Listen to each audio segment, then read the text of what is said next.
A rebelião de Corá.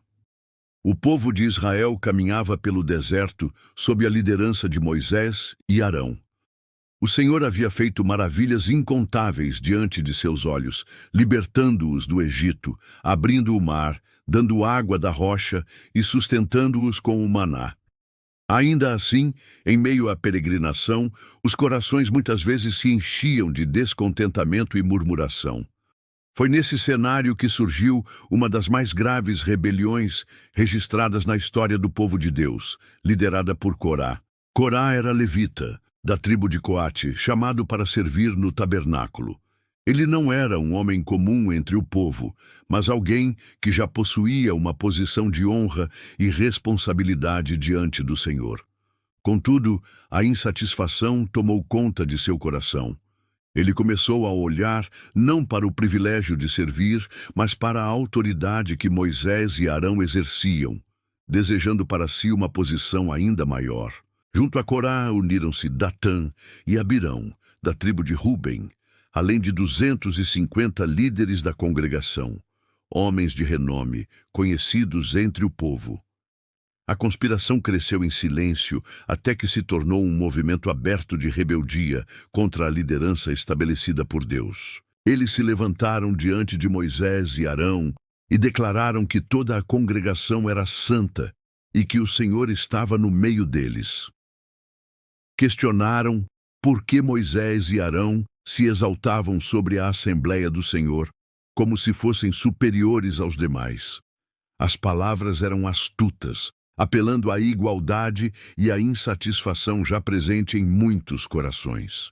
Quando Moisés ouviu, prostrou-se com o rosto em terra, reconhecendo a gravidade daquela afronta. Ele sabia que não era contra ele ou Arão que eles se levantavam, mas contra o próprio Deus que havia estabelecido a liderança. Ainda assim, com mansidão, propôs uma prova para que o Senhor mesmo mostrasse quem ele havia escolhido.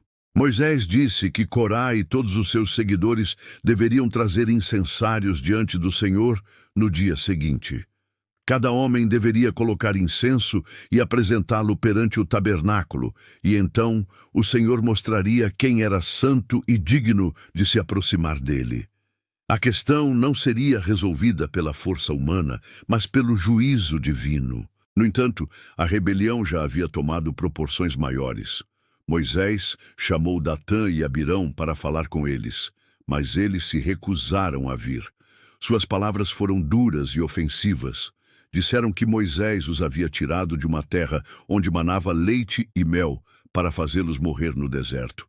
Acusaram-no de se colocar como príncipe sobre o povo, sem cumprir a promessa de levá-los à boa terra. A ingratidão e a distorção da verdade ficaram evidentes, pois eles chamaram o Egito de terra de abundância e desprezaram o propósito de Deus. Essas palavras entristeceram profundamente Moisés, que orou ao Senhor pedindo que não aceitasse a oferta dos rebeldes. Ele sabia que não era sua própria honra que estava em jogo, mas a santidade do Senhor. A contenda não era apenas política, era espiritual. No dia seguinte, Corá reuniu toda a congregação diante da tenda da congregação. Os 250 homens trouxeram seus incensários, acenderam o fogo e colocaram incenso, apresentando-se diante do Senhor. Era um espetáculo impressionante, uma multidão desafiando abertamente a liderança estabelecida por Deus. Então a glória do Senhor apareceu a toda a congregação. O Senhor disse a Moisés e Arão que se apartassem do meio daquele povo, pois ele iria consumi-los em um instante. Mas Moisés e Arão caíram com o rosto em terra e intercederam, pedindo que o Senhor poupasse a congregação e julgasse apenas os que haviam pecado. O Senhor respondeu com instruções claras. Disse a Moisés para ordenar ao povo que se afastasse das tendas de Corá, Datã e Abirão. Assim, Moisés levantou-se e foi até eles, acompanhado pelos anciãos de Israel. Ele falou à congregação para se afastar das tendas daqueles homens perversos e não tocar em nada do que lhes pertencia, para que não fossem consumidos em seus pecados. O povo obedeceu e se afastou, enquanto Datã e Abirão saíram e ficaram à entrada de suas tendas, com suas mulheres, filhos e pequenas crianças. Era um momento solene e terrível. Moisés então declarou que, se aqueles homens morressem de morte natural, como qualquer outro, o Senhor não o havia enviado. Mas se a terra se abrisse e os engolisse vivos, seria sinal de que haviam desprezado o próprio Deus. Assim que terminou de falar, a terra se fendeu debaixo deles. O solo se abriu e engoliu vivos Datã, Abirão, suas famílias e todos os seus bens. Eles desceram vivos ao abismo e a terra se fechou sobre eles. E todo Israel que estava ao redor fugiu ao ouvir seus gritos, temendo que a mesma coisa lhes acontecesse. Mas o juízo não terminou ali.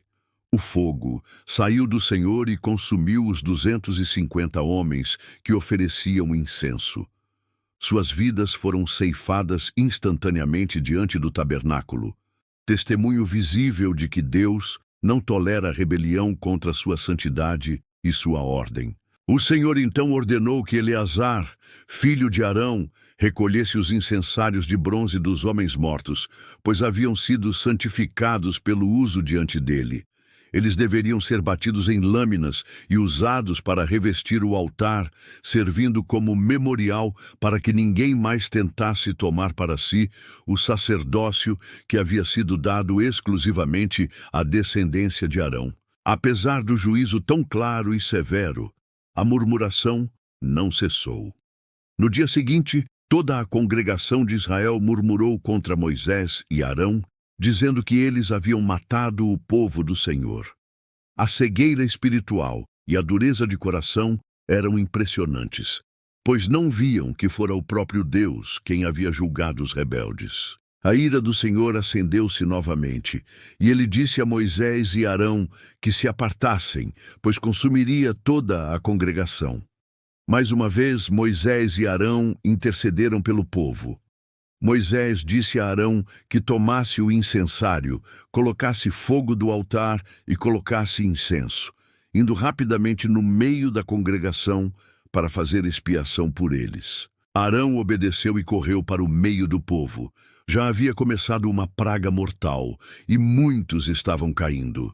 Ele se colocou entre os mortos e os vivos com o incensário, e a praga foi detida.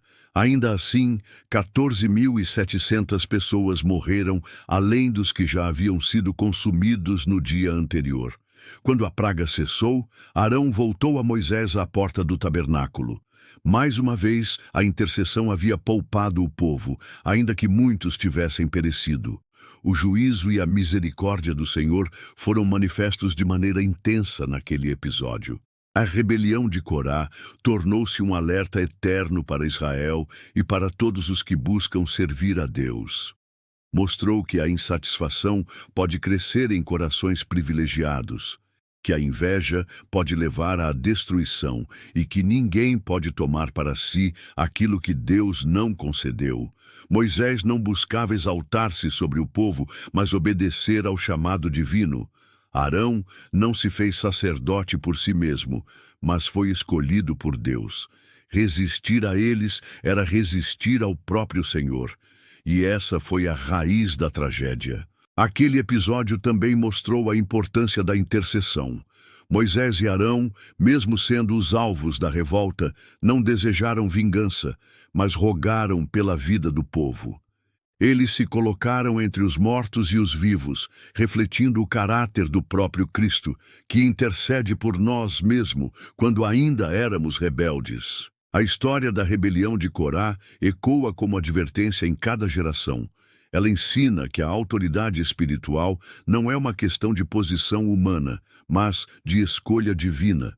Ensina também que a inveja e a arrogância não apenas corrompem o coração, mas também levam muitos à perdição. O altar revestido com os incensários dos rebeldes tornou-se um memorial visível em Israel. Sempre que alguém olhava para ele, lembrava-se de que somente a obediência à ordem de Deus traz vida, e que a rebelião traz morte. Assim, a peregrinação pelo deserto não foi apenas uma travessia geográfica, mas um profundo aprendizado espiritual. Cada episódio revelava a necessidade de confiar em Deus, obedecer à sua voz e respeitar a liderança que ele havia instituído. A rebelião de Corá foi uma tragédia, mas também uma lição eterna, uma lembrança de que o caminho da insatisfação leva ao abismo, mas o caminho da submissão e da fé leva à promessa.